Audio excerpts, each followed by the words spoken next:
பொதுவாக இப்போது இந்த கிட்னி, அப்புறம் இந்த கிட்னியில் என்னெல்லாம் நடக்குது அப்படிங்கிறத குறித்து நிறைய பேசுகிறாங்க. முக்கியமாக கிட்னி என்ன பண்ணுது நம்ம உடம்பில்? காலையில் எழுந்திரிச்சோடனே 3 லிட்டர் குடிங்க. அப்புறமா நிறைய தண்ணி குடிச்சிங்கன்னா உங்களுடைய உடம்பில் இருக்கிற நிறைய பிரச்சனைகள்லாம் குறைஞ்சிடும், சால்வ் ஆகிடும். அப்படி நிறைய விஷயங்களை சொல்கிறாங்க. ஒருத்தர் நிறைய தண்ணி குடிச்சிங்கன்னா அவங்க கிட்னிக்கு நிறையா வேலை கொடுப்பாங்க, அதனால் கிட்னி டயர்ட் ஆகிடும் அப்படிங்கிறாரு. இன்னொருத்தர் என்ன சொல்கிறாருன்னா, உங்களுடைய தவறான உணவு பழக்கங்களால் உங்கள் கிட்னி பாதிக்கப்படும் அப்படின்றாங்க. கிட்னி பேசிக்கலாக கிட்னியோட பிசியாலஜி எப்படி இருக்குன்னா, அது ஒரு ஃபில்ட்ரிங் யூனிட். இந்த மாதிரி அரை வடிவத்தில் அபரை விதை வடிவில் இருக்கும் இந்த கிட்னி. இந்த கிட்னிக்கு உள்ள இன்ஃப்ளோ இருக்கும், அவுட்ஃப்ளோ இருக்கும். உள்ளே போன நம்மளுடைய பிளட் ஃபில்ட்ரு ஆகிட்டு வெளியில் நல்ல பிளட் வரும். இப்போ இந்த உள்ளே போகிற பிளட்டினுடைய அழுத்தம் நம்மளுடைய இருதயத்தின் வழியாக உருவாக்கப்பட்டு அது ஒரு குறிப்பிட்ட பிளட் ப்ரெஷர் அளவில் அது கிட்னிக்குள்ளே என்ட்ராகும். 2 கிட்னிகளும் இதே மாதிரி தான் அது என்ட்ராகும். உள்ள மில்லியன்ஸ் ஆஃப் நெஃப்ரான், இந்த நெஃப்ரானுடைய சிம்பிளஸ்ட் ஃபார்ம் இது தான். மேலே ஒரு ஃபில்டரிங் யூனிட் இருக்கும்.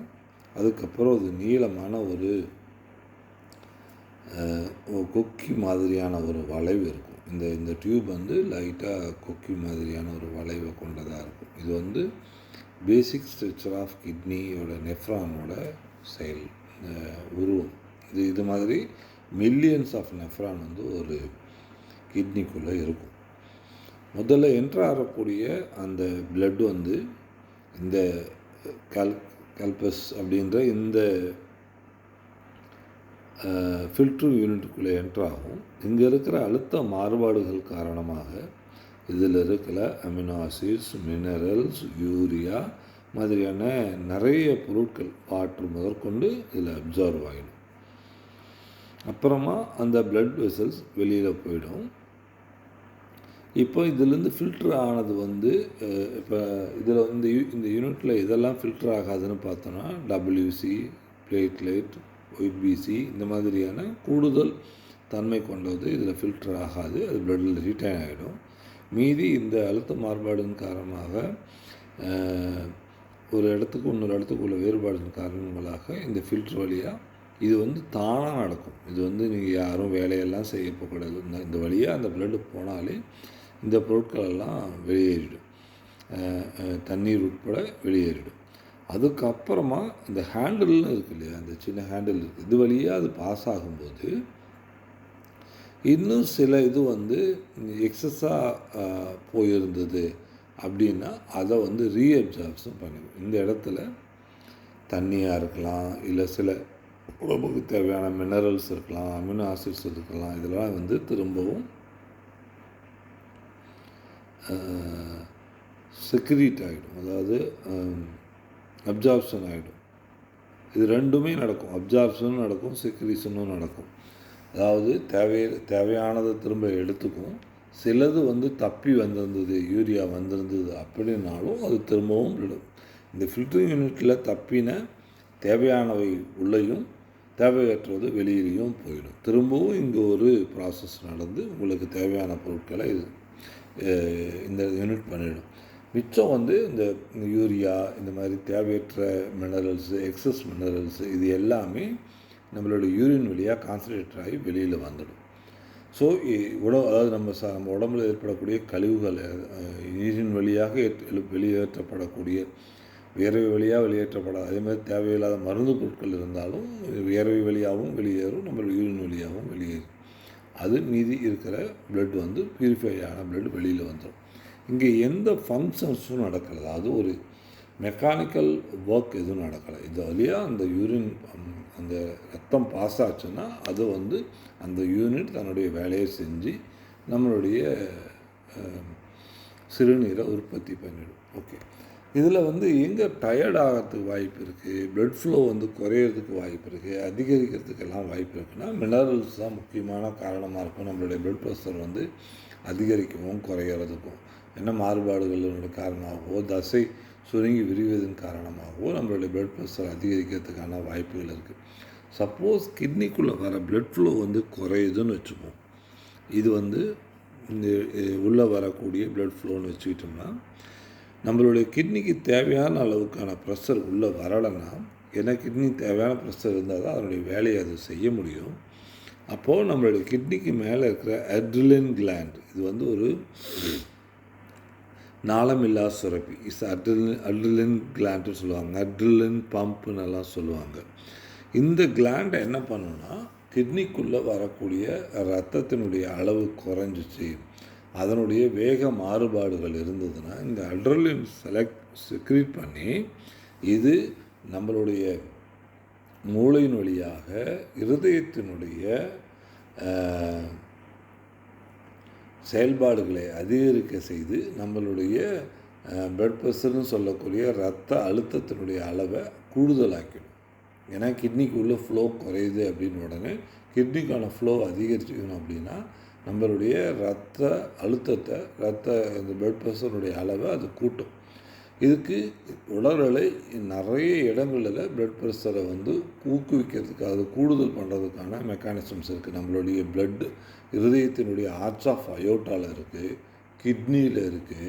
நீங்கள் வேகமாக இயங்குறதுனால சில நேரங்களில் இந்த ரத்த ஓட்டத்தை அதிகப்படுத்த வேண்டியது இருக்குது. ஏன்னா மூளைக்கு போகக்கூடிய ரத்த ஓட்டம் அதிகரிக்க வேண்டிய சூழல் இருக்குது. அதே மாதிரி கிட்னிக்கு போக வேண்டிய ரத்தத்தினுடைய அளவு அதிகரிக்க வேண்டியது இருக்குது. இப்படி பல நேரங்களில் பல செயல்பாடுகளில் ரத்த ஓட்டங்களில் அதிகப்படுத்தும். அதே மாதிரி நம்மளுடைய கேங்க்லியாஸ்ன்னு சொல்லக்கூடிய நரம்பு முடிச்சுகளில் சில சில நேரங்களில் மாறுபாடுகள் ஏற்படும் பொழுது அஸ்டைல் கோலினோ இல்லை அட்ரோப்பினோ அது சுரக்கிறத வச்சு அதனுடைய அளவினாலையும் நம்மளுடைய ப்ளட் ப்ரெஷரை நம்ம அதிகரிக்க முடியும். ஸோ இது மாதிரி பல காரணிகள் அடிப்படையில் ரத்த ஓட்டத்தினுடைய அளவு அதிகரிக்கும். அது வகையில் கிட்னியும் தனக்கு வரக்கூடிய ரத்த ஓட்டத்தினுடைய அளவு குறைகிற பொழுது அது கூடுதலாக வேலை செஞ்சு இதயத்தினுடைய செயல்பாடு அதிகரித்து அதனுடைய ரத்த ஓட்டத்தை அதிகரிக்க முடியும். ஆக கிட்னி எந்த காலத்திலையும் தன்னுடைய வேலை பளு அதுக்கு இருக்குது. நிறைய தண்ணி குடிச்சிங்கன்னா அது வேலை பளுவை ஏற்படுத்தும். அப்புறமா தொடர்ந்து அது இதயம் வேலை செய்யக்கூடிய எல்லா காலகட்டத்திலையும் ரத்த ஓட்டம் என்பது கிட்னிக்குள்ளே இருக்கும். கிட்னிக்குள்ளே நம்மளுடைய ரத்தம் போனாலே அது தன்னுடைய வேலையை செய்துட்டு இருக்கும். அது வந்து எப்போ பிரச்சனைக்கு உள்ளாகும், எப்பெல்லாம் கிட்னி தன் சுயத்தை இழந்தது அது வந்து செத்து போகும் அல்லது அது அழிந்து போகும்னா, நீங்கள் போகிற ரத்தத்தில் அதிகப்படியான பொருட்கள், அதாவது இந்த இப்போ எப்படி சொல்கிறது, ரத்தத்தில் ஒரு குளுக்கோஸ் லெவல் வந்து 180 ஒரு த்ரெஷோல்டு இருக்குன்னா தொடர்ந்து ஒரு 350 390 அந்த மாதிரி அளவுக்கான சர்க்கரை இருந்ததுன்னா அது அந்த கேப்சுலைஸ் வந்து அந்த கிளாமரலஸ் அப்பாட்டஸ்ட்டு அது டேமேஜ் பண்ணும். கொஞ்சம் கொஞ்சமாக போய் அந்த ரத்தத்தில் இருக்கிற சர்க்கரை அந்த கிளாமரலஸினுடைய இயல்புத்தன்மையை அது கெடுக்கும். அப்போ தான் அந்த கிட்னி கெட்டு போகும். ஒன்று. இரண்டாவது வந்து ரத்த ஓட்டம் வந்து ஒரு குறிப்பிட்ட அளவு கண்ட்ரோல் இருக்கும். 80 to 120 அந்த டயஸ்டோலிக் சிஸ்டோலிக் இருக்குன்னா அதில் வந்து சில மாறுபாடுகள் ஏற்படுவது, தொடர்ந்து அதிக ரத்த அழுத்தத்தோடு ஒரு நபர் இருக்கிறார் அப்படின்னா அப்போ அந்த கிட்னிக்குள்ளேயும் அந்த ரத்த ஓட்டத்தினுடைய அளவு மாறுபடும். அப்போ அதுவும் ஆனால் அழுத்த மாறுபாடின் காரணமாக தான் அந்த ஃபில்ட்ரு நடக்குது. மில்லியன்ஸ் ஆஃப் நெஃப்ரான்ஸ் வந்து ரொம்ப மைக்ரோனானது, அது வந்து ரொம்பவும் சென்சிட்டிவானது. அது தொடர்ந்து அதிக ரத்த அழுத்தத்தினால் தாக்குதல் ஏற்படுத்தாலும் அதனுடைய நார்மல் வேலைகளில் அது பாதிக்கப்படும். இப்படி பல காரணிகளால், அப்புறம் அதே சமயம் தேவையற்ற மனப்பிராந்திகளால் தேவையற்ற நேரங்களில் ரத்த அழுத்தத்தை அதிகப்படுத்தினாலும் அதுவும் நம்மளுடைய கிட்னியை பாதிப்பு ஏற்படுத்தும். அப்புறமா நம்மளுடைய மனநிலை காரணமாகவும் ரத்த அழுத்தம் அதிகரிக்கும். அப்படி பல காரணிகளால் தான் கிட்னி பாதிக்கப்படுமே ஒழிய, கிட்னியில் அதிக ரத்தம் நம்ம நிறைய தண்ணீர் குடிக்கிறதால, நிறைய இந்நேரத்தில் தண்ணி குடிக்கிறதால, சாப்பாட்டுக்கு நடுவில் தண்ணி குடிக்கிறதால, முன்னாடி குடிக்கிறது, பின்னாடி குடிக்கிறது, இப்படி பல காரணிகளால் நம்மளோட கிட்னியெல்லாம் பாதுகாக்கலாம். நிறைய தண்ணி குடிக்கிறதால நம்ம கிட்னியில் இருக்கிற நம்ம எல்லா தேவையற்ற பொருட்களை எல்லாத்தையும் தூக்கிட்டு வெளில வந்துடும். அப்படியெல்லாம் சொல்ல முடியாது. 10 தடவை நிறைய தண்ணி குடிச்சிங்கன்னா நிறைய time you go to urination. அதாவது தேவையற்ற தண்ணி உடம்புல இருந்ததுன்னா அது வெளியேற்றிடும். அப்போது அந்த அப்பார்டஸ் வந்து இன்னும் கொஞ்சம் கூடுதலாக வேலை செய்யலாம். ஏன்னா செக்ரீட் பண்ணிவிட்டு திரும்ப அதை அப்சார்வ் பண்ணணும். எல்லா தண்ணியும் அது வெளியில் அனுப்பிட்டு திரும்ப அது விடணும். இது ஒரு ப்ராசஸ் தான். இது it's not a function, it's not a mechanical, it's not a engineering. இது வந்து ஒரு ப்ராசஸ். அந்த வழியாக ரத்தம் போனாலே இது முதல் ஃபில்டர், அப்புறம் திரும்ப தேவையானதை எடுத்துக்கிறது, தேவையற்றது திரும்ப வெளியேற்றுறது. இப்போ வந்து ஸ்டூல்ஸ் ரொம்ப ஹார்டன் ஆகிடுச்சு, நம்மளுடைய மலம் வந்து ரொம்பவும் இறுகிடுச்சு அப்படின்னா உடனடியாக தேவையான தண்ணி, அதிகமான தண்ணி தேவைப்படுது. அப்படிங்கிறதுனால அந்த கிளாமருலஸில் வெளியிலான தண்ணியை கூட திரும்பவும் செக்ரேட் பண்ணி நம்மளுடைய அந்த ஹம்பப் அந்த இது இருக்குது இல்லையா, அந்த இந்த டியூப் இருக்குது, இந்த டியூப்பில் திரும்பவும் அது தேவையான தண்ணியை திரும்பவும் உடம்பு எடுத்து திரும்பவும் வெளியில் போகக்கூடிய ப்ளட் சப்ளையில் அது அதிகப்படுத்திடும். ஏன்னா உங்கள் உடம்புக்கு தண்ணி கொஞ்சம் தேவைப்படுது, உன்னுடைய மலக்குழாய் வந்து ரொம்ப இறுங்கி இருக்குது, அது மலம் இலகுவதற்கு தண்ணி தேவைப்படுது அப்படின்னா ஆட்டோமேட்டிக்காக இன்னும் கொஞ்சம் தேவையான தண்ணி அது உள்ளே எடுத்துக்கும். வெப்பநிலை அதிகமான இடத்துல நீங்கள் இருக்கிறீங்கன்னா உனக்கு வந்து வேறு அதிகமான தண்ணீர் வெளியேறுது, அப்போ உனக்கு தேவை தண்ணி அதிகமாக இருக்குது. அப்போ சூழ்நிலையை பொறுத்து அது தன்னுடைய செயல்பாடுகளை அது நெஃப்ரான் மாற்றி அமைச்சு உங்களுடைய ரத்தத்தில் இருக்கிற தண்ணீரின் அளவை அது தன் கட்டுக்குள்ளே வச்சுக்கும்.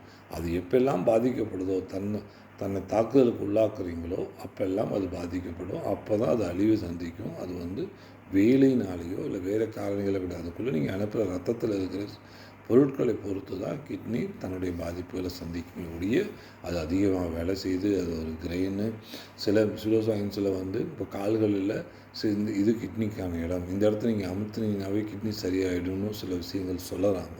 அதில் ஒரு 20-30% மன ரீதியான காரணங்கள் இருக்குமே ஒழிய காலில் இருக்கிற நரம்பு முடிச்சுகளை நீங்கள் பயன்படுத்தி ஒரு கிட்னியுடைய செயல்பாடுகளை அதிகரிக்க முடியுங்கிறதுல எனக்கு உடன்பாடு இல்லை. சில விஷயங்களில் சில கேங்லியாஸில் இப்போ வந்து சில சீன மருத்துவ முறையில் சில கேங்லியாஸில் நீங்கள் ஸ்டிமுலேட் பண்ணுறதுனால அது வந்து பிரெயின் வழியாக சில விஷயங்களை செயல்படுத்துகிற பொழுது ரத்தோட்டம் குறைபாடு இருக்கிறவர்கள், மாறுபாடு இருக்கிறவர்கள் அதை சமப்படுத்த முடியுமே ஒழிய அதனால் வந்து முழுக்க பிரச்சனைகளை தீர்வு பண்ண முடியும் அப்படின்னு சொல்ல முடியாது. மாடியே தன்னை மாற்றி அமைச்சு இப்போ கிட்னிக்கு போகிற ரத்தோட்டங்களை மாறுபாடு அமைக்கலாம், கணையத்தினுடைய இன்சுலின் செயல்பாடுகளை மாற்றி அமைக்க முடியும், இன்சுலினுடைய இன்புட்டை மாற்றி அமைக்க முடியும், செக்ரீஷன் அதிகப்படுத்த முடியும், அதே மாதிரி கல்லீரலில் அதனுடைய செயல்பாடுகளை சில மாற்றி அமைக்க முடியும். இப்படி பல காரணிகளால் வந்து ஒரு ஒட்டுமொத்த காரணிகளால் சில விஷயங்களை மாற்றி அமைக்க முடியும். அதுதான் இந்த மாதிரி ரகி அப்படின்னு சொல்லப்படக்கூடிய கால் பாத சிகிச்சைகள் மூலமாகவோ இதில் அதெல்லாமே ஒரு குறிப்பிட்ட அளவுக்கு தான் செய்ய முடியும். ஆனால் நம்மளுடைய உடலில் செலுத்தக்கூடிய சில மருந்து பொருட்களால் சில மாற்றங்களை ஏற்படுத்த முடியும். தொடர் மாற்றங்களை ஏற்படுத்தி நம்ம உடலில் நல்முறையில் செயல்படுத்த முடியுமே ஒழிய வெறும் ஒரு தண்ணியை வந்து 10 லிட்டர் குடிக்கணும், 5 லிட்டர் குடிக்கணும், அதுவும் உங்களுக்கு பெரிய அளவுக்கு மாற்றத்தை ஏற்படுத்தும் அப்படிங்கிறது வந்து மன ரீதியான செயல்பாடுகள் தான் சேருமே ஒழிய kidney is a filtering unit. அது வழியாக எது போனாலும் அது தன்னை ஃபில்டர் பண்ணிவிடும். அதுக்கும் அதனுடைய வேலைகளுக்கும் எந்த சம்மந்தம் இல்லை. உறங்கும் பொழுது இருதயம் எவ்வளோ அளவுக்கு வேலை செய்யுதோ, அதாவது மிக குறைந்தபட்ச அளவுக்கான அது வேலையை செய்துட்ருக்கும். ஏன்னா உள்ளுறுப்புகள் எல்லாமே அமைதி காக்கிறதுனாலையும் செயல்பாடற்று இருக்கிறதாலையும் குறைந்தபட்ச ரத்தோட்டம் தேவைப்படுகிற போது கொஞ்சம் குறைந்தபட்ச அளவுக்கு அது துடிச்சிட்டு இருக்கும். ஆனால் கிட்னியும் அதே அளவுக்கு தன்னுடைய செயலில் குறைந்தபட்ச செயல்பாடு செய்துட்டு இருக்கும். மற்ற நேரங்களில் நீங்கள் செயல்பாடுகளோ இருக்கும் பொழுது ரத்தோட்டமும் அதிகரிக்கும்.